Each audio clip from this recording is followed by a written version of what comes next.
When people think of the Old West, their minds race to sheriffs with squinting eyes, saloons filled with piano tunes, and the endless click of poker chips under oil lamps. But in reality, for the wanderers, settlers, and travelers who passed through those makeshift towns, food wasn't just part of the scenery, it was the struggle. These weren't diners, and they weren't taverns. They were more like survival stations with whiskey on tap and hope on a skillet. The air? A chaotic blend of heat, sweat, tobacco ash, dust, and if you were lucky, a pinch of something sizzling in the background. You didn't eat for enjoyment. You ate because your stomach had been grumbling since you crossed the last dried-up creek. The first bite wasn't about flavor, it was about making it through the day. Let's peel back the curtain on a part of Wild West life that rarely gets its due. The rough, rugged, and sometimes revolting meals that kept people just alive enough to ride on. Picture a frontier cookhouse. Nothing like what you'd expect. No polished countertops, no chalkboard menus.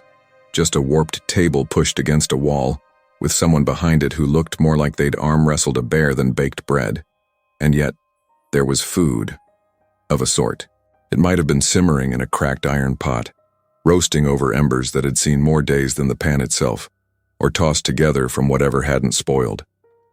The kitchen was often nothing more than a corner near the stove, and the chef, someone who used the same spoon to stir stew, chase off rats, and maybe defend themselves if things got rowdy.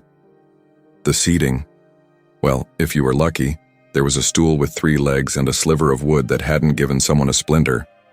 Yet, if you were unlucky, you stood by the wall balancing a dented plate, hoping the guy next to you didn't draw faster than he chewed. No waitstaff, no orders, no guarantees. You either shouted your preference or prayed someone guessed it right. Let's talk about the real MVP of frontier food. Mashed grain gruel. That's right, forget steak, forget chili. The true staple, especially in areas further from big cattle towns, was a thick, pasty mash made from crushed barley, sorghum, or whatever grain was cheapest that week. Cooked down in rainwater, spiced only by the wind blowing through the shutters, this dish had the consistency of porridge but the personality of a brick wall. It was hot, filling, and required no chewing if you didn't mind swallowing lumps. It was often served with a slab of preserved root vegetables, turnips if you were blessed, or more likely, a shriveled chunk of something vaguely orange that might have been a carrot in a past life. The goal wasn't satisfaction, it was survival. And if you could eat a bowl without grimacing, you were already tougher than most. Still, this wasn't always the rule. Some cooks got creative, especially those with a background in trading posts or who had married into traveling communities. You might catch a hint of dried plum in your grain if someone had bartered well that week, or maybe a splash of goat's milk if the local herd hadn't wandered off again. These moments of unexpected richness turned otherwise bleak meals into something approaching memorable. Of course, the problem with these meals wasn't always the taste, it was the consequences. A belly full of hot grain paste could keep you going, sure, but it also left you with the kind of bloat that made mounting a horse feel like a full-time job. And don't even get started on the frontier's version of bathrooms. Let's just say you didn't want to be downwind of the wrong person during dinner. There are rumors, true or not, of traveling stagecoach guards who refuse to let passengers eat certain local meals before boarding. Too risky for the enclosed air. One diary from a man named Tobias, who worked as a cargo escort in the Southern Territories, described his first encounter with a saloon mash as eating mud pudding served in a bowl of regret. And yet, he ate it again the next night. This wasn't fine dining. It wasn't even good dining. But it was Western dining. Raw, relentless, and real. And while grain mush might not sound like much, it fed a frontier. It filled stomachs between wagon repairs, poker losses, and blistered rides through canyons. It reminded men and women alike that calories were currency, and that a warm bowl, however bland, could mean one more day alive. But what happened when the grain ran out? When the shipments were delayed and there was nothing left in the barrel but dust and dreams? That's when the real creativity kicked in. In our next section, we'll explore the bizarre, bold, and borderline insane substitutes frontier towns came up with when basic ingredients vanished into the wind. When the grain barrels dried up and the last sack of flour turned to weevil confetti, frontier towns didn't fold, they adapted. And by adapt, I mean they threw everything remotely edible into a pot and hoped for the best. See, the Old West wasn't a land of abundance. It was a battlefield against scarcity. Mail routes got snowed in, supply wagons were robbed, rivers flooded, or just dried out entirely. Sometimes the only thing standing between you and starvation was a cracked skillet and a wild guess. This is where things got weird, because when the food you wanted disappeared, the food you never considered took its place. If it could crawl, slither, squawk, or be pulled out of the ground with effort and regret, someone tried to turn it into dinner. One of the more infamous stand-ins for meat during hard times was something called jackroot hash. Now, if you've never heard of jackroot, it's because it wasn't technically a root, nor was it edible in any civilized context. This spindly, fibrous weed grew near the edges of salt flats, looked like a bad decision, and tasted like betrayal. Locals would boil it down for hours, trying to soften it enough to chew. They'd toss in herbs, if they had any, maybe some dried pepper flakes from last season's pouch, and always a good helping of salt to hide the bitterness. Did it work? Not really. But when your options were chew this or chew your own boot, the jackroot started looking like a miracle plant. There's also the tale of sawdust bread. No, not a joke. During desperate shortages, some saloons and trading posts would stretch out their flour by mixing in finely sifted sawdust from pine wood. It gave the dough bulk, filled stomachs, and only occasionally caused splinters in your gums. These loaves were dense, dry, and famously difficult to digest, but they were warm, and they were food. Sort of. One settler wrote in a letter back east that the bread in his town tasted like betrayal baked with hope. It's a fitting summary of life on the edge of the known world. Of course, protein was even harder to come by. If you didn't hunt it, trap it, or find it crawling across your boot, you weren't eating meat. And when even the rabbits went missing, towns turned to critters with lower reputations. Prairie dogs, for instance, were roasted whole in some areas, skinned, skewered, and seared over open flames. They were described as oily, chewy, and vaguely nutty, which may have been a compliment or just a side effect of someone losing their sense of taste during a dust storm. Snake, especially rattler, was considered a delicacy in the most ironic sense possible. Dangerous to catch, difficult to cook properly, and usually requiring someone to volunteer as tribute, rattlesnake meat had a texture somewhere between overcooked chicken and leather shoelace.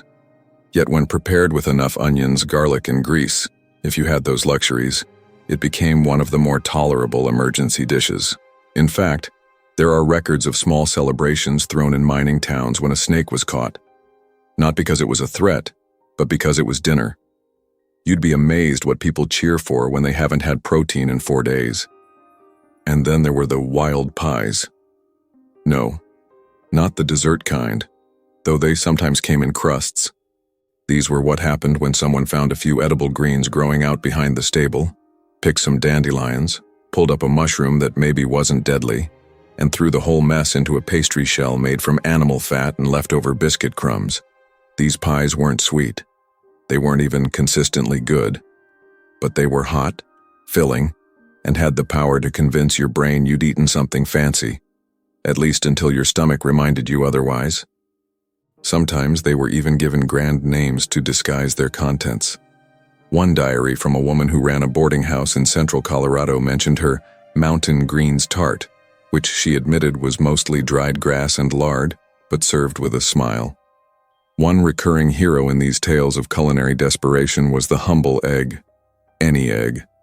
Hen, duck, quail, turtle, you name it. If it had a shell, it might end up in your skillet. Eggs were a high-risk, high-reward gamble. Kept too long in the heat, they'd turn into sulfur bombs. But eaten fresh, they were nourishing, versatile, and one of the few foods that could taste genuinely good on their own. Frontier folk got creative. Boiled, scrambled, poached in whiskey, seriously, or even fried with bacon grease scraped from yesterday's pan. The trick was getting to them before the local wildlife did. One legendary bartender from a now-vanished town in Arizona reportedly kept a pair of ducks behind his saloon, not for decoration, but as an emergency protein source. He named them Sunday and Maybe, and if supplies didn't arrive by the weekend, one of them was going in the pot. But the most misunderstood ingredient of all was cactus. Many species were inedible, or worse, hallucinogenic. But a few, like prickly pear, were used in everything from makeshift jams to stews. The trick was in the preparation. Burn off the spines, peel the skin, boil it twice to reduce bitterness, and then, if you were truly brave, eat it with a splash of vinegar or molasses. The texture? Somewhere between slimy green pepper and boiled slipper. The flavor? Well, it didn't matter. You were eating cactus because nothing else was left. It was a food of resilience, a dish that whispered, "You're not dead yet, cowboy." In the worst seasons, drought, heavy snow, or after major conflicts, there are records of towns turning to bone broth. Not the kind served in trendy cafes today, but real primitive bone broth made from scraps and whatever animal remains could be found, boiled for days until the marrow gave up its last bit of warmth. Cooks added roots, dried peas, even crushed acorns. Sometimes it worked, sometimes it didn't. But it always gave people something hot to sip from a mug while waiting for better days. What's astonishing about all these meals isn't that people ate them, it's that they made them work. There's something deeply human about taking a cactus, a snake, or a pile of old grain husks and turning it into fuel. Not cuisine, not comfort, but continuance. The westward push wasn't made on steak and pies. It was made on improvisation, on strange textures, weird smells, and the grit to chew through something your brain begged you to avoid. And somehow, that's more inspiring than any gourmet dish ever could be. So now that we've seen what happened when ingredients ran out, let's pivot to something even more critical to the Wild West food chain. The bizarre, borderline mythic ways they stored, preserved, and resurrected their food. Because if your meal wasn't eaten fresh, chances are it had already survived 2 months in a barrel, 3 summers in a bag, or one questionable decision by the cook. And that, my friends, is a story all its own. In a world without refrigerators, where ice was as rare as peace and electricity belonged to a distant future no one believed in yet, food preservation wasn't just a technique, it was a lifeline. And on the western frontier, where weeks could pass without a single resupply wagon creaking over the horizon, knowing how to keep your meat from turning into poison, or your vegetables from becoming compost, was as essential as knowing how to ride a horse or shoot straight. The techniques used weren't always pretty. They weren't always effective, but they were creative. If there was one rule for frontier survival, it was this: if you can't eat it now, you better figure out how to make sure you can eat it later, without dying. One of the most legendary and misunderstood methods was burying your food. That's right. In some particularly dry or sun-scorched areas, folks would wrap slabs of meat or fresh crops in cloth, coat them in ash or dried mud, and bury them under a layer of stone and dirt. Why? Because the earth, believe it or not, could be cooler than the air above it, especially at night. It wasn't refrigeration, it was improvisation. It didn't keep things fresh for long, but it could buy you a couple more days before rot set in. Ranchers were known to dig small cold holes near their camps and check them daily, rotating items in and out like living pantries made of sand and sweat. But the most widespread method by far was salting. Salt was the currency of flavor and preservation. It was rubbed, packed, boiled, and sometimes overused to the point that a single bite could pull the moisture from your tongue. Meat, especially pork and venison, was caked in rock salt and left to cure in sacks or barrels. The salt would draw out moisture, kill off bacteria, and create a tough outer shell that bacteria hated. The result was chewy, dry, sometimes inedible without boiling, but safe, safe-ish. If the meat smelled more like barn than bacon, you soaked it in vinegar or coffee and hoped for the best. Still, salted meat traveled across deserts, down rivers, and up mountains without going rancid. That was a miracle in itself. And then there was smoking. Not the relaxing, sit on a porch kind, but the gritty, soot-filled, take a deep breath and choke kind. Smokehouses were carved into hillsides, constructed from driftwood, or built right behind saloons using scrap lumber and rusted nails. Inside, meat would hang from iron hooks for hours or days while hardwood smoke filled the air like fog on Judgment Day. The result wasn't just preservation, it was transformation. A side of beef or fish could come out tough, dark, and rich with flavor that lingered for hours, sometimes longer than you wanted. Some folks called it jerky. Others just called it dinner. Smoking also masked questionable freshness. If you smoked something long enough, no one could tell how old it was, including the cook. Pickling, though. Pickling was where things got interesting. Anything and everything that could be soaked in brine was eggs, onions, garlic, even whole peaches. If it fit in a jar and didn't explode on contact, someone tried to pickle it. Brine was usually made from a rough combination of vinegar, salt, and boiled herbs, though sometimes those herbs were just weeds with ambition. The jars themselves were reused endlessly, passed down between families, saloons, and even outlaws. You'd walk into a roadside shack and see a dozen cloudy jars on a shelf, each containing something floating like it had just escaped a mad scientist's lab. The taste? Acidic, sharp, sometimes genuinely delicious. Other times it was like chewing on a dare, and we can't talk preservation without tipping our hat to dehydration. Drying out food was perhaps the simplest and oldest method available. Strips of fruit, thin sliced squash, hunks of seasoned meat, all laid out under the sun and turned into frontier trail rations.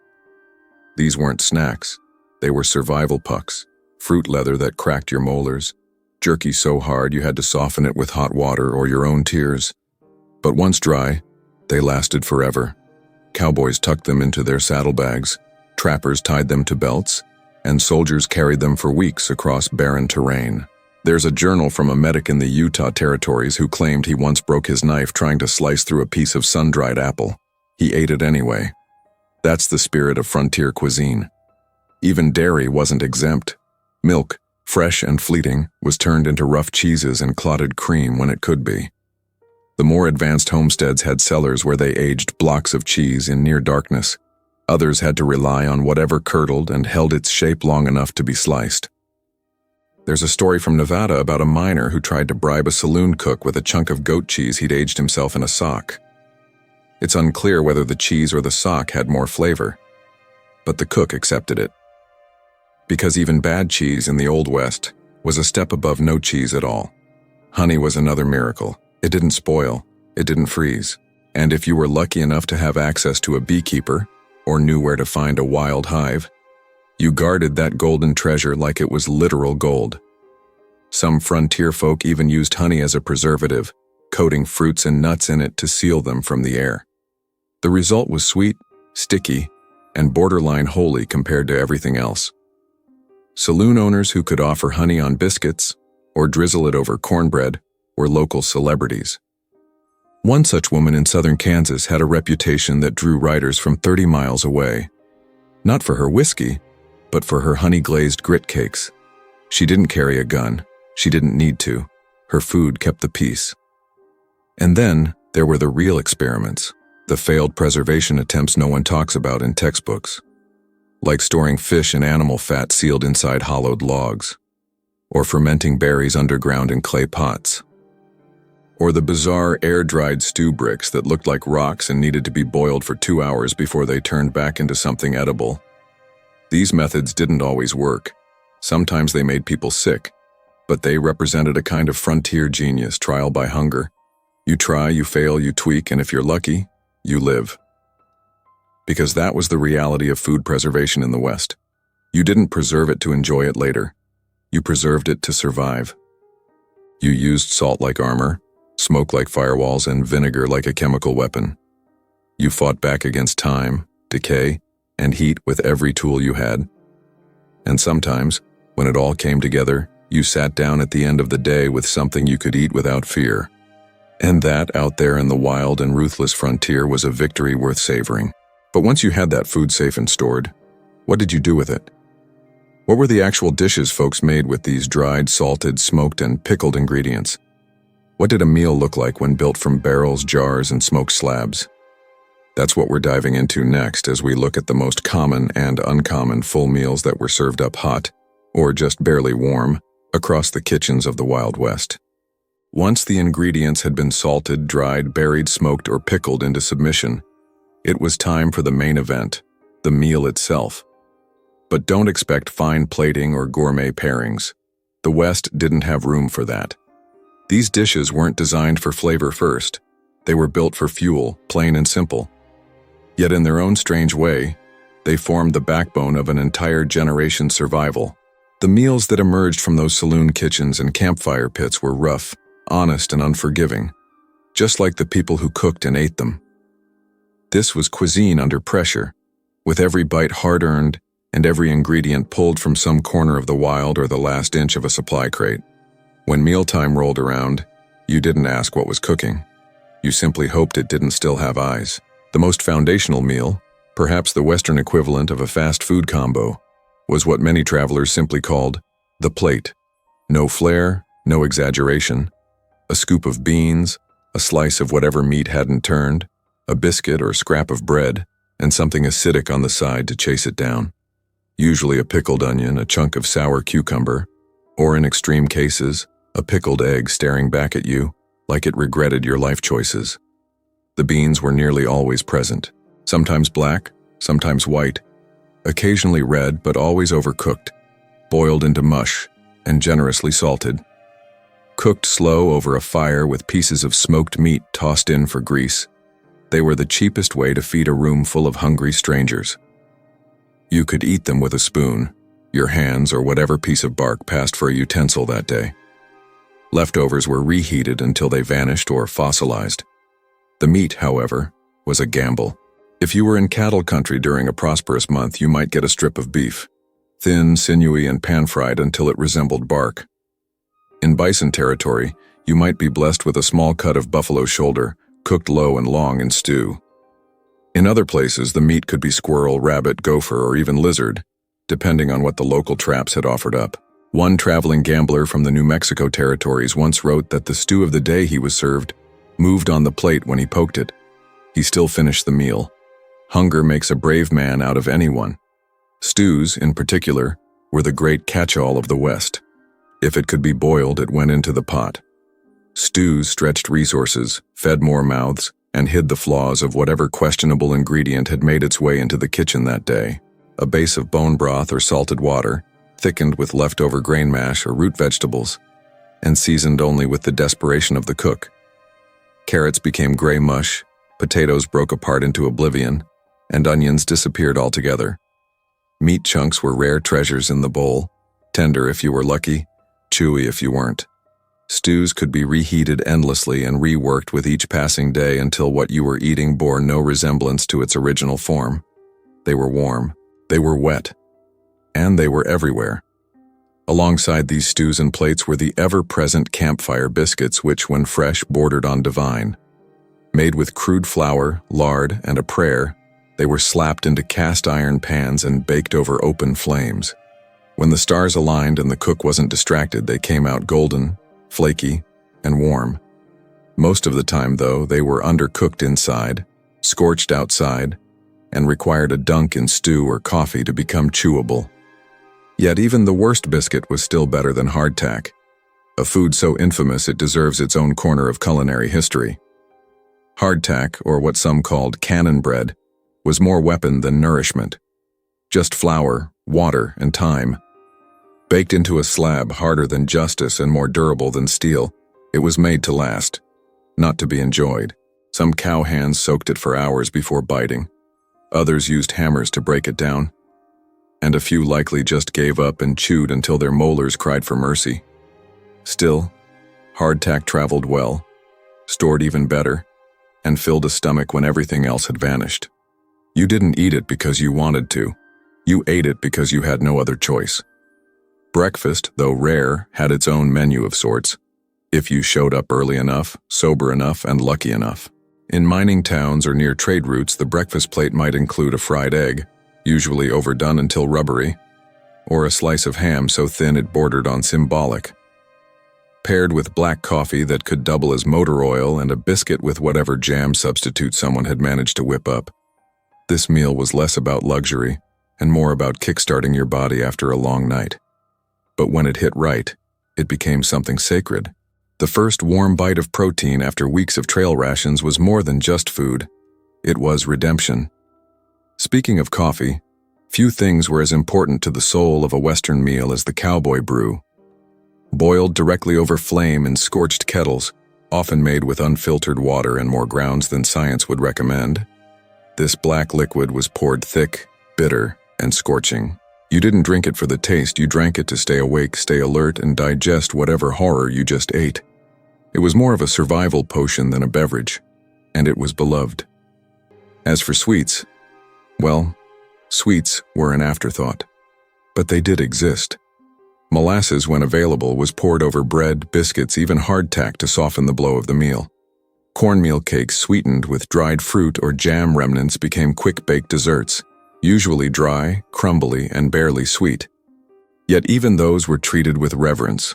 One cook in the Utah wilderness was known to make a once-a-week treat called midday pie, which was really just a flattened biscuit baked with mashed berries and a sprinkle of salt. But for men who hadn't seen fruit in months, it tasted like a memory. When a saloon wanted to show off or attract better clientele, it might offer a surprise dish: fried fish caught from a nearby river, a roast bird from the surrounding woods, or even a thick slice of pie made with dried apples and stiff crust. These rare moments of decadence made the rounds fast. Word would spread. Riders from miles around would make excuses to pass through just to see if the pie was real. And if it was, there were times when those slices were fought over more fiercely than poker hands or gold nuggets. One barkeep in Nevada was once forced to hide the last piece under the bar and serve it in secret to avoid a shootout. The West had no shame when it came to dessert diplomacy, and this, in the end, was the real flavor of the Wild West. Not the food itself, but the stories wrapped inside it. Meals that were forged under pressure, shared over flickering lamps or smoky campfires, and remembered not for their taste, but for their presence. Because a full belly meant one more day of survival, one more ride, one more chance.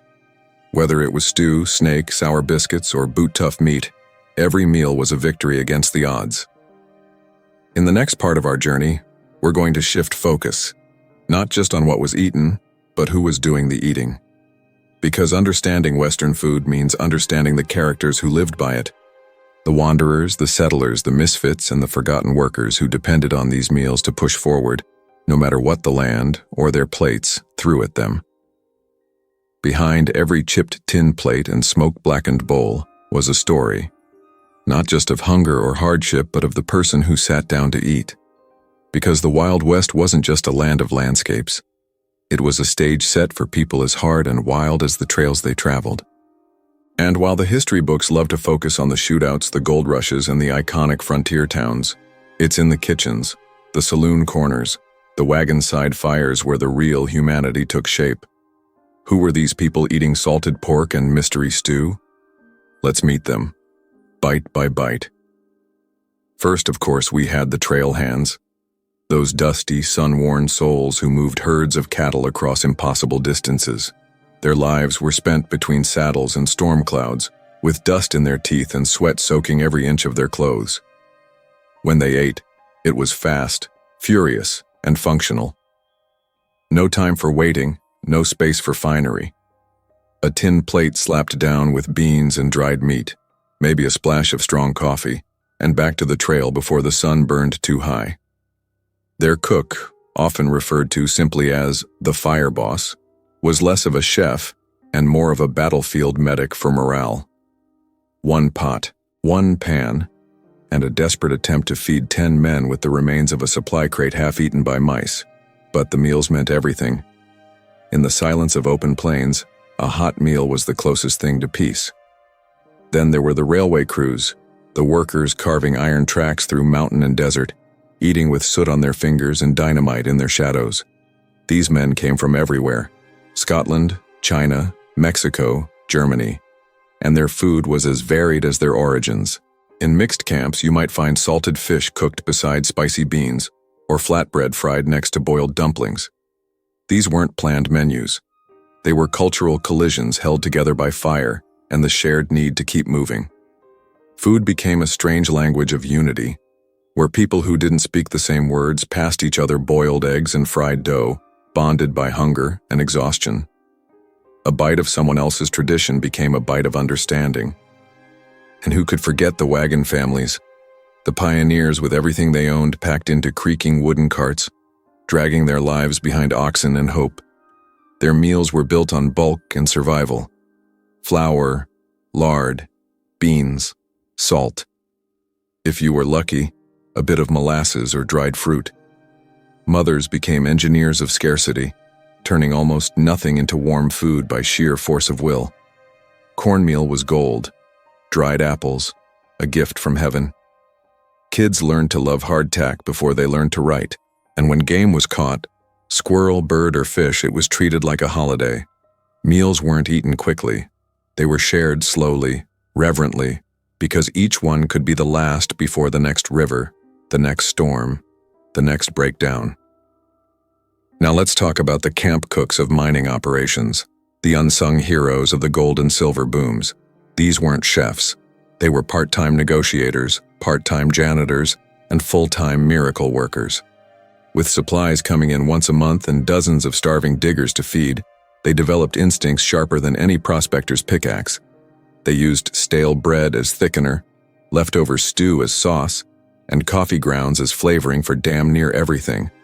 In one town up near the Idaho border, a cook famously served what he called beef pie for 6 weeks straight, until someone noticed there hadn't been cattle in the valley since last winter. When asked what meat he was using, he simply smiled and poured another cup of coffee. And while we're on the subject, let's not overlook the freelancers of the frontier, the gamblers, the snake oil sellers, the entertainers, the wanderers with no set camp or home. Their meals were opportunistic. Whatever the saloon was serving or whatever someone else left behind.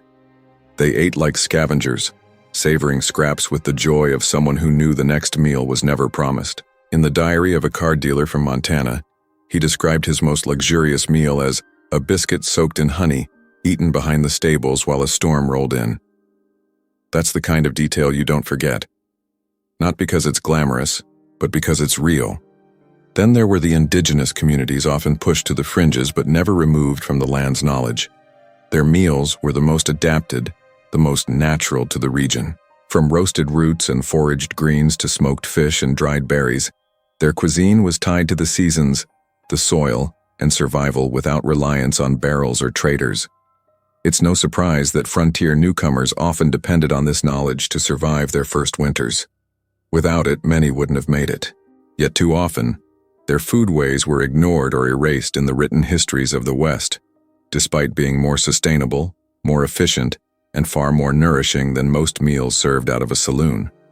We also had the so-called peacekeepers, local militias, marshals, and patrolmen who roamed from town to town chasing lawbreakers and running on empty.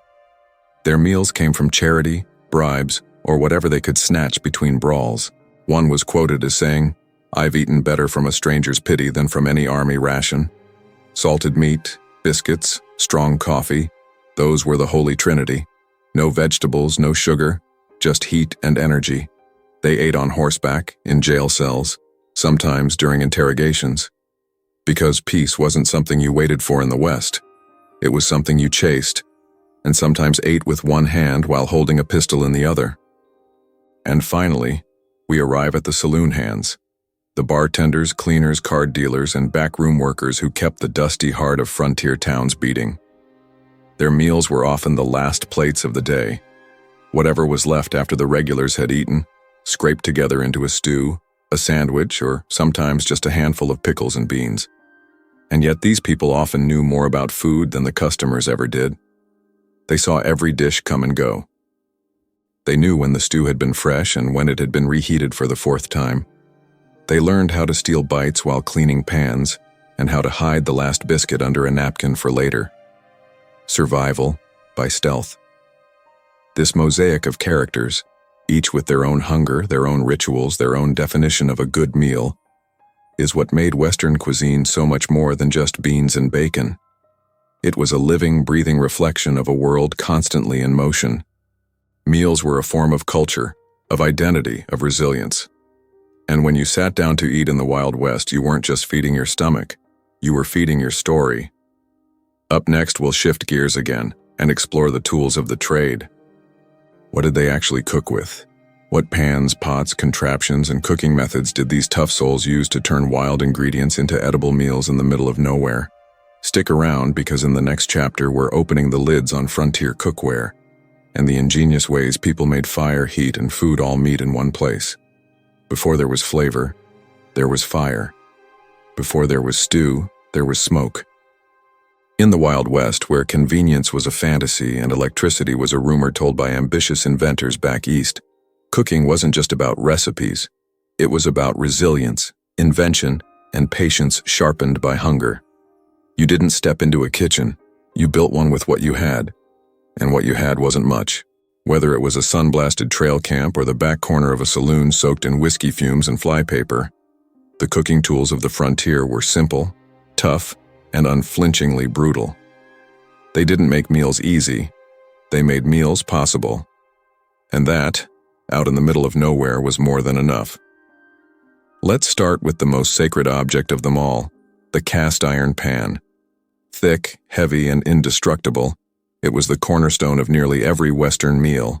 A properly seasoned cast iron skillet could fry bacon, bake cornbread, sear snake meat, and knock a man cold if he reached for the last biscuit.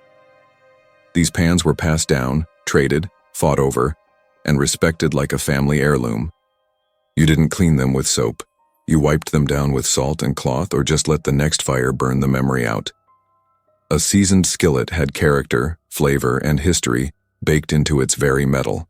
Some cooks claimed you could taste the story of the last dozen meals in each bite. Others didn't care, as long as it didn't stick. Then came the Dutch oven, the all-in-one pot that turned every fire pit into a makeshift bakery.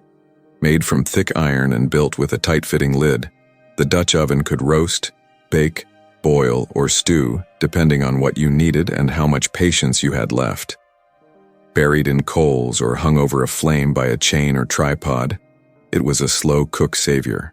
You could toss in root vegetables, chunks of jerky, a splash of brine, and by nightfall, have something resembling a stew.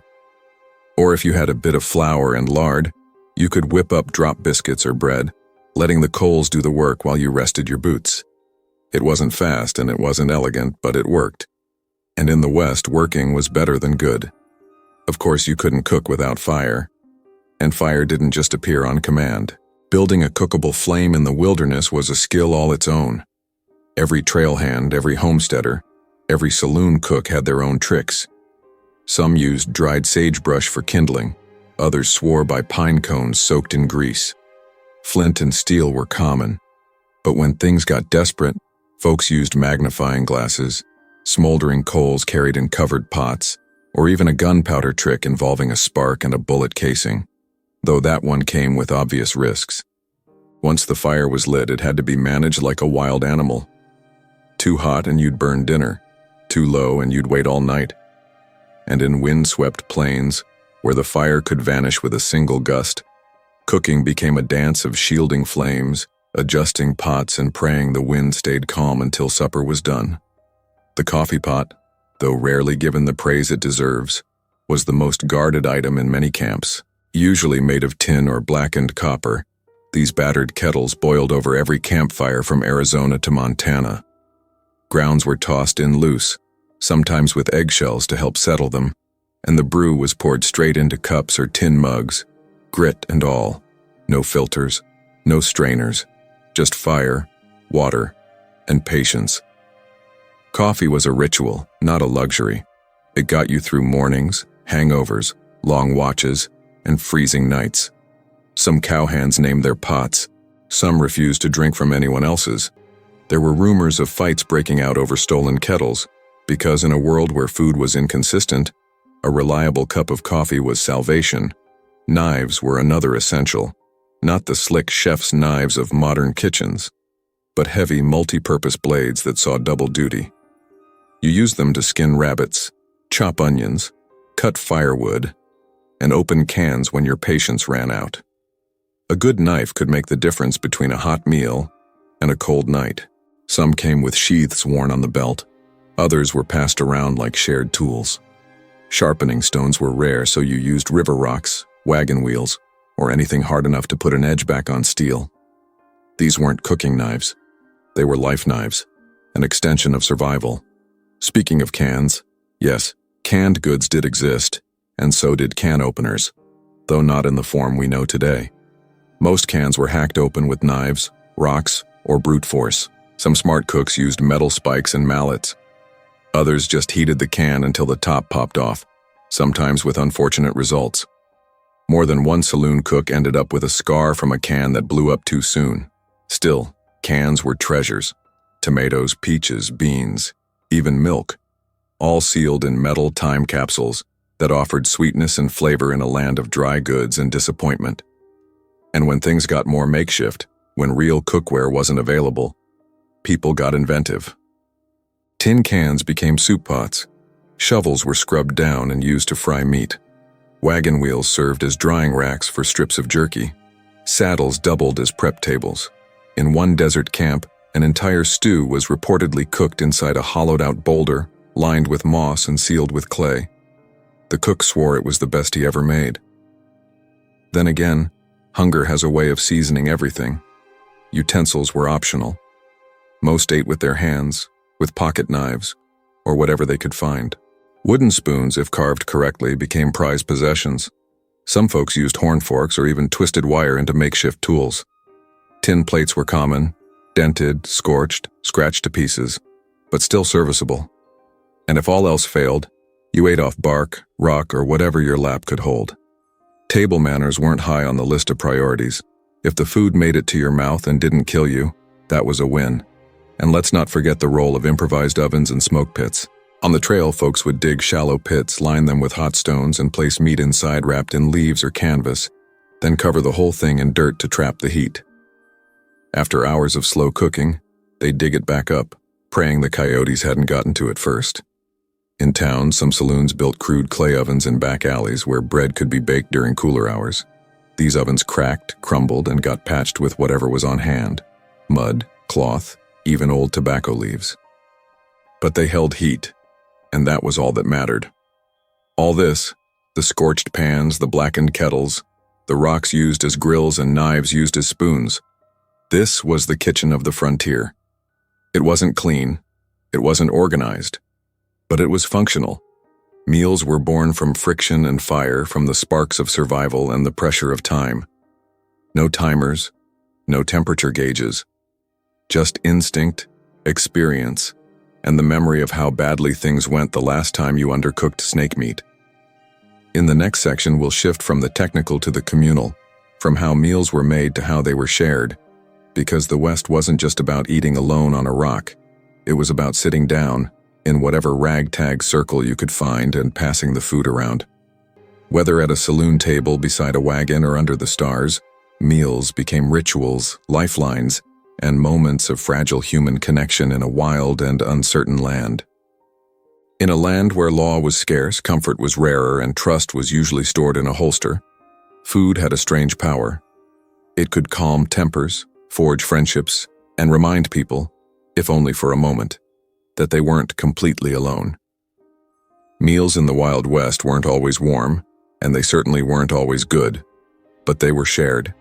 And in a world so full of harsh isolation, those moments around a campfire or a splintered saloon table carried a kind of sacred energy. The plate wasn't just a tool, it was an invitation. You sat down with strangers and enemies, with travelers and workers, with people you might never see again after sunrise. And for that short time, over burnt stew and bitter coffee, you became a kind of family, or at least a ceasefire. Out on the trail, group meals were chaotic but comforting. Trail cooks would clang a pan to signal dinner, and within minutes you'd see men emerging from the shadows, dust-covered and bone-tired, each gripping a tin plate or cup like it was the last clean thing they owned. There was no buffet, no line. You got what you got, and if you didn't like it, you ate it anyway. A big pot of beans would be stationed at the center. Meat, if there was any, would be sliced and passed, and biscuits or hard bread handed out like rations in a time of war. Conversation was often minimal. The fire crackled, the night wind hissed, and the sounds of chewing and tin clinking against tin made up the only music. But as bellies filled and shoulders relaxed, the stories would begin. Stories were the real dessert of the West. After supper, when the heat from the fire reached just far enough to warm your boots, that's when voices loosened. Someone might tell a tale of the canyon storm they survived with just a rope and a whiskey flask. Another might share the story of a one-eyed mule that saved a man from freezing by sitting on him through the night. Some stories were true. Most were not. But around the fire, truth didn't matter. What mattered was sharing. What mattered was that for a brief time you weren't out there alone. The food may have fed your gut, but the talking fed your soul. In saloons, the dynamic changed, but the importance of shared meals remained. You might sit down at a table with 3 strangers, none of whom looked particularly trustworthy. One might be cleaning his nails with a knife. Another might smell like he lost a fight with a bottle. But if a plate of food arrived, the rules shifted. Food was neutral ground. Even the roughest saloons had an unspoken code. You don't fight until the plates are cleared. Maybe it was superstition. Maybe it was just good sense. But sharing stew or beans at a saloon table meant setting your weapons down, if not physically, then mentally. In that moment, you were just people trying to eat and stay alive. And if the food was good, if by some miracle the biscuit wasn't burned, or the stew had real meat in it, you might even see a smile. A real one. A crooked, grease-covered, biscuit-crumbed grin that reminded you the world wasn't always sharp edges and dry wind. It's recorded that in some towns, when a cook hit on a particularly successful recipe, like smoked rabbit over onions or molasses-fried cornbread, they'd serve it family style. One big dish in the center of the table, with a few spoons and a lot of trust. You served yourself, passed it on, and tried not to take the last piece unless you were willing to defend it. In more permanent settlements, especially those with growing families and boarding houses, mealtime became a ritual of its own. Community dinners were often the only structured part of the day. Everyone gathered at long wooden tables, miners, shopkeepers, travelers, preachers, and the occasional outlaw in disguise. A single large pot of food, a loaf of bread, a small jar of pickles, and maybe, just maybe, a shared bottle of something strong. You bowed your head, not always in prayer, sometimes just out of exhaustion, and then you ate. Fast if you had work, slow if you had a story. These moments didn't just nourish bodies, they built towns. Even among loners, the solitary figures roaming the hills and deserts, food had its way of creating connection. A shared jerky ration with a stranger on the trail, a boiled egg handed over in exchange for directions, a half-empty can of peaches offered without a word beside a fire on a freezing night. These weren't meals exactly. They were offerings, symbols, reminders that even in a brutal world, there was still room for mercy. Let's not forget the celebratory meals, the rare but unforgettable feasts that followed good news. A wedding, a birth, a mining strike, or even just the return of a long-lost friend could trigger a community-wide supper. Tables pulled into the street, fires lit in every corner, and food appearing from every hidden pantry. Salt pork stews, honey cakes, roasted game, smoked fish wrapped in leaves, and fruit pies so sweet they made grown men tear up. These meals were loud, joyful, chaotic. Children ran between tables. Dogs begged for scraps. Musicians played until their fingers gave out. And for those few golden hours, the West didn't feel so wild. It felt like home. But not all shared meals were warm. In times of tragedy, after fires, floods, or attacks, people came together over meals of grief.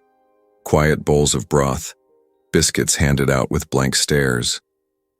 A jug passed silently from hand to hand.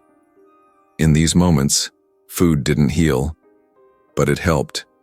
It was a reason to gather. A way to say, we're still here. A way to keep breathing. Even funerals had their meals. A pot of stew for the mourners. Coffee that had been reheated too many times. A pie baked by trembling hands. Because in the end, the West understood something modern life often forgets. Food isn't just fuel. It's memory. It's meaning. It's how we carry on when the trail gets dark and the path turns cold. In the next block, we'll explore what happened when things went wrong, when meals made you sick, when ingredients turned deadly, and when dinner became a gamble with your life. Because not every story ends with a warm fire and a satisfied belly. Some end with groans, regrets, or a quick sprint to the nearest outhouse, if there even was one. In the Old West, eating wasn't always a blessing. It was sometimes a gamble, a Russian roulette of the stomach. You didn't just hope the food was warm, you hoped it wouldn't kill you. Because in a world with no refrigeration, no food safety laws, and a casual relationship with the concept of sanitation, Every meal had potential to become a crisis, and when it went wrong, it went very wrong. A bad cut of meat, a spoiled egg, a stew pot left out too long in the sun. These weren't minor mistakes. These were the kind of slip-ups that could take a man from full to feverish in under an hour. In the West, food didn't just fill you, it tested you, and not everyone passed. Let's start with the most common culprit: bad meat. Meat was currency, status, and survival, but it was also dangerous. Without refrigeration, it started to turn fast. Even salted or smoked meat could go sour, especially in hotter climates or during the summer months. Cooks had to rely on their senses to decide what was still edible. If it smelled not too bad, it went in the pot. If it looked greenish but firm, it got sliced thin and fried hard. Some would rinse it in vinegar. Others would boil it twice. And if someone asked too many questions about what it was, the cook would just shrug and say, "Don't ask, just chew." Because in the West, you didn't waste meat, you rolled the dice. Fish was even worse. Without ice, it spoiled almost instantly.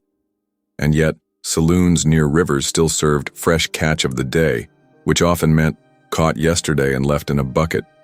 Trout, catfish, even crawdads ended up on plates, fried to oblivion or stewed into murky broths.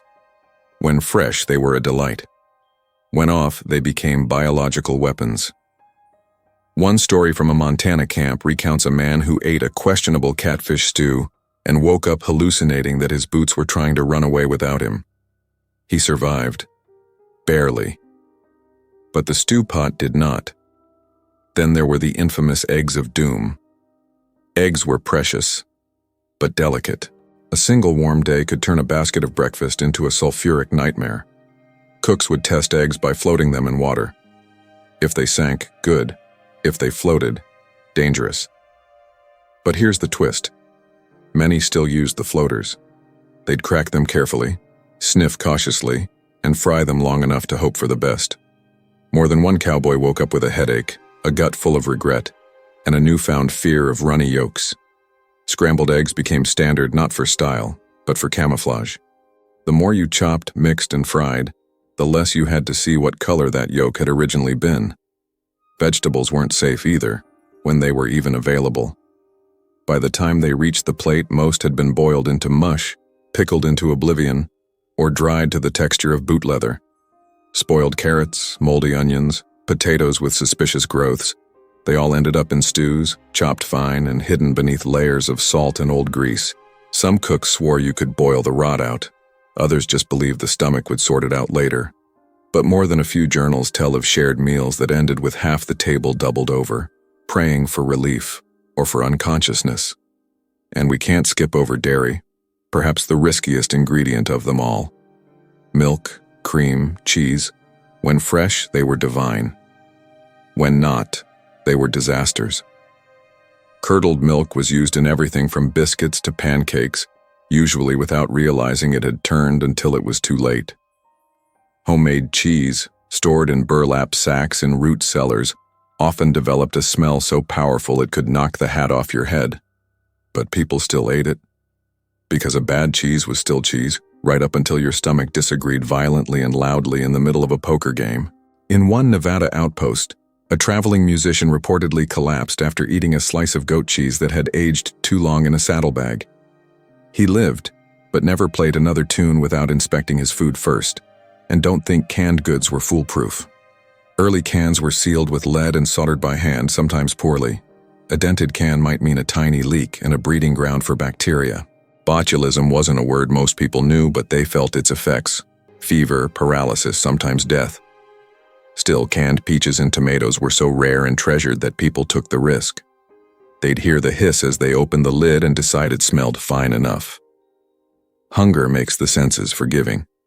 But maybe the most unexpected danger came from improper pickling. When done right, pickling preserved vegetables, fruits, even eggs. When done wrong, it became an acidic stew of mold and sickness. Jars weren't always sealed right. Vinegar was reused too many times. One wrong batch could wipe out a whole bunkhouse. The cloudy brine, the floating debris, those were warning signs. And yet, people still reached into those jars. pulled out a pickled onion, and hoped the crunch wasn't the start of something sinister. And let's not forget contaminated water, the silent assassin of the West. Wells were often shallow, rivers polluted by upstream herds, and rainwater stored in barrels that hadn't been cleaned in weeks. When that water got into the stew pot, the coffee kettle, or your drinking cup, it carried more than just dust. Dysentery, typhoid, and cholera spread fast and hit hard. Entire camps were brought low by a single shared water source. And yet, water was essential, so it was boiled, filtered through cloth, flavored with herbs, or simply mixed with whiskey in hopes of killing whatever was swimming in it. Desperate times, creative solutions. Every bite was a balance between necessity and risk. You couldn't not eat, but you learned to listen to your gut, sometimes literally. Meals were followed by moments of silence, not for prayer or gratitude, but for monitoring. If 20 minutes passed without a cramp or cold sweat, you were in the clear. Mostly. But everyone had their tale of the time they weren't so lucky, of the batch of beans that turned half the saloon into a coughing, groaning, pacing disaster, of the stew that made people see double, of the ham that smelled a bit adventurous and ended the night with a bucket next to every bed. Yet despite all this, people kept eating. They had to. Because hunger always outran fear. Because a bad meal was still better than no meal. And because in the West, even food poisoning could be laughed off the next day, if you survived. The resilience was baked into the culture, the stomachs were iron, and the memories scorched into legend. In the next block, we'll climb out of the darker corners of cuisine and explore the rarest of culinary treasures on the frontier. Celebration meals, feasts, treats, and the legendary good meals that became myths in their own right. Because when something did go right in a kitchen out there, when the ingredients lined up and the cook got bold, the result wasn't just food, it was magic. For every 100 bowls of flavorless stew and every scorched biscuit eaten in silence, there was one meal. The kind that lit a memory like fire on dry grass. A celebration dish, a surprise supper, a food so rare, so unexpected, that it carved itself into the collective soul of a town or trail camp. These weren't everyday meals. They were miracles in a pan, a Dutch oven, or a cast iron skillet.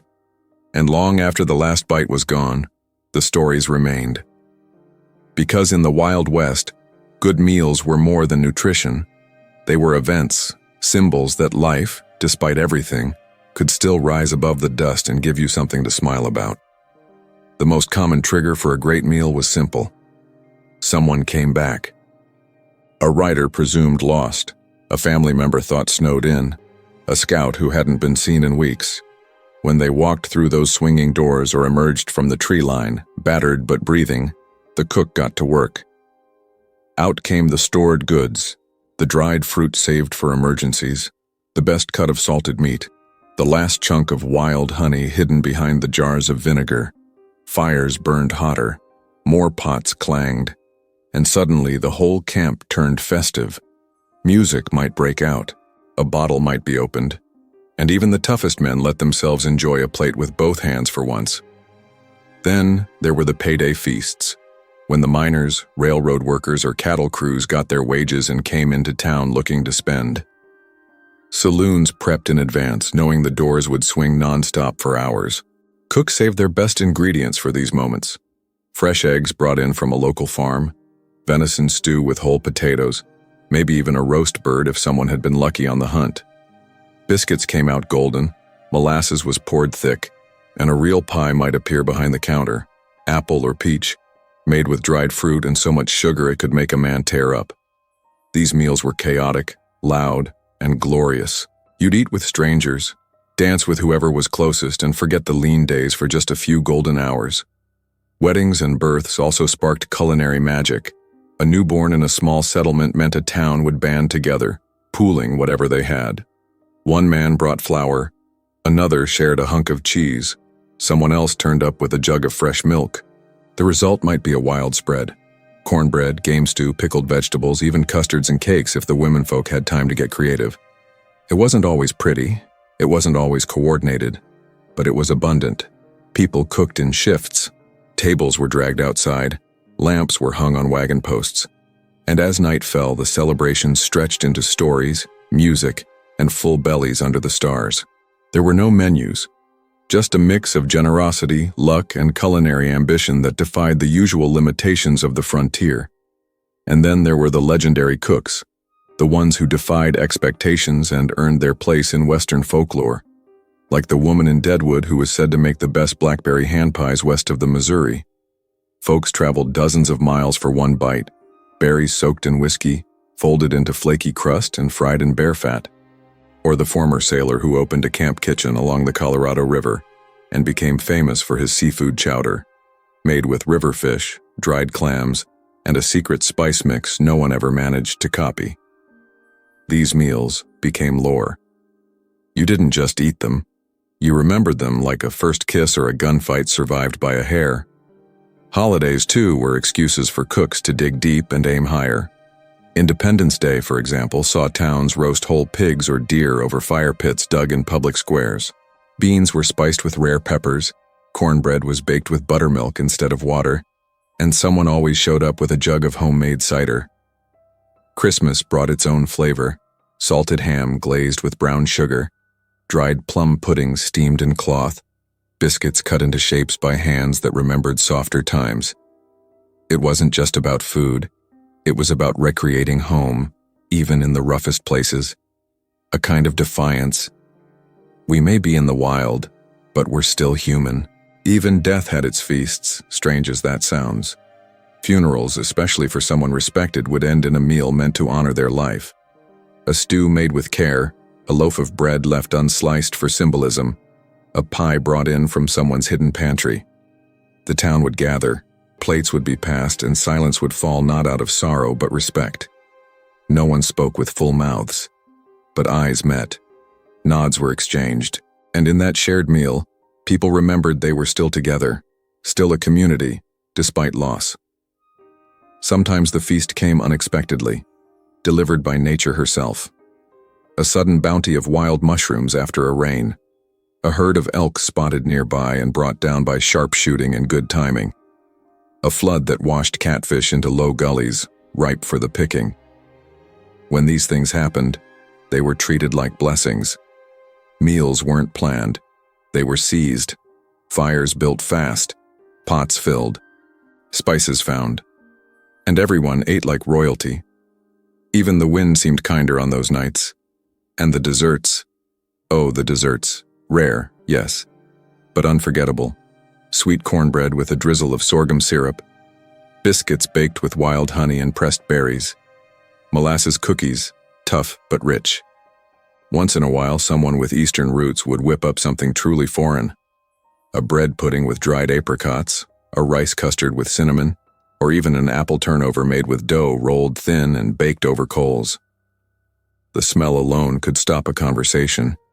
You didn't need frosting or fine china, just a warm slice and a moment to savor it. In every case, the feast was never about perfection. It was about triumph. Against odds, against scarcity, against a land that rarely gave and often took. To share a meal that went beyond survival was to remember that life could be more than just enduring. It could be celebrated, that it was worth celebrating. But of course, like all things in the West, even the greatest feast had to end. The fire dimmed, the plates emptied, and the quiet returned. But the memory, the taste of something rare and good in a world so often bitter, that stayed, carried in the hearts of those who were there, retold at other fires in other towns to other hungry souls who needed to believe that somewhere, sometime, they too might taste something just that good. Next up, we bring this journey home.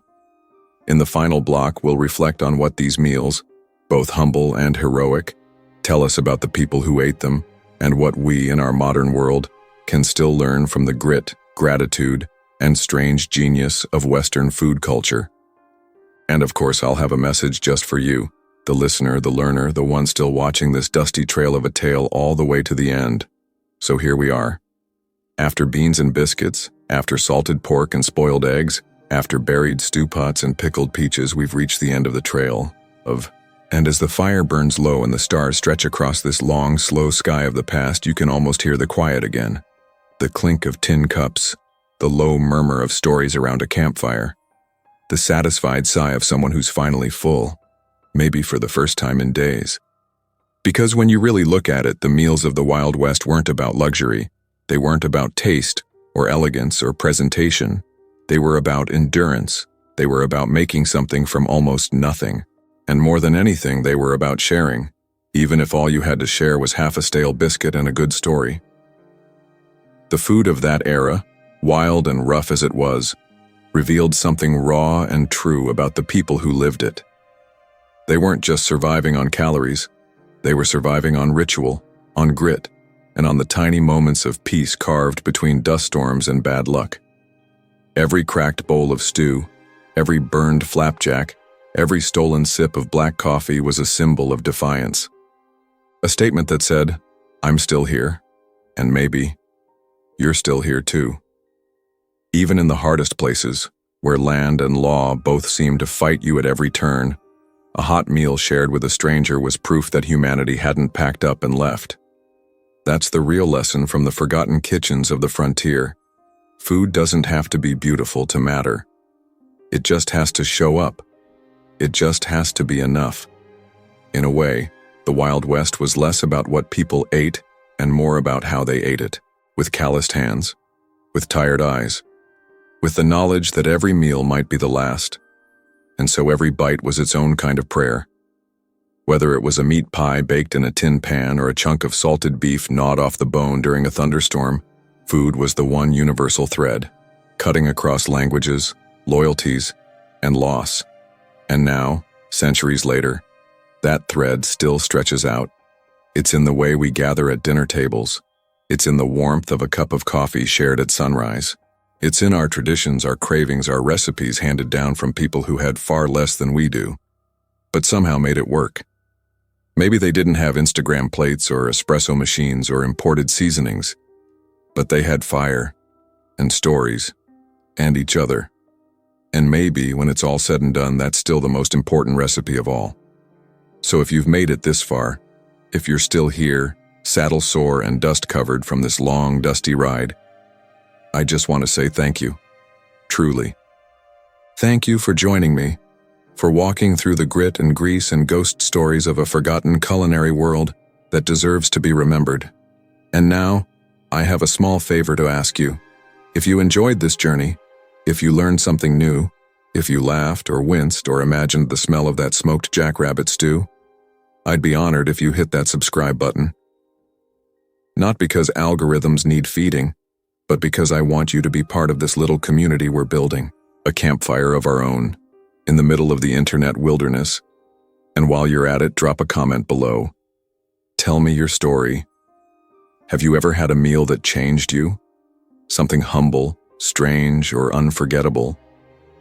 Do you have family stories about survival food, about cooking in hard times, about sharing scraps and still smiling? I want to hear them. We want to hear them.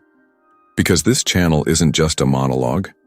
It's a gathering place, a digital saloon, a virtual trail stop where everyone gets a seat at the table and a voice in the story.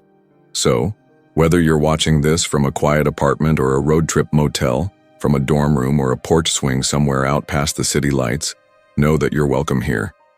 And know that the next time we light the fire and start the story, there'll be a place set just for you. Until then, eat well, live bold, and remember, even the hardest trails lead to the warmest kitchens.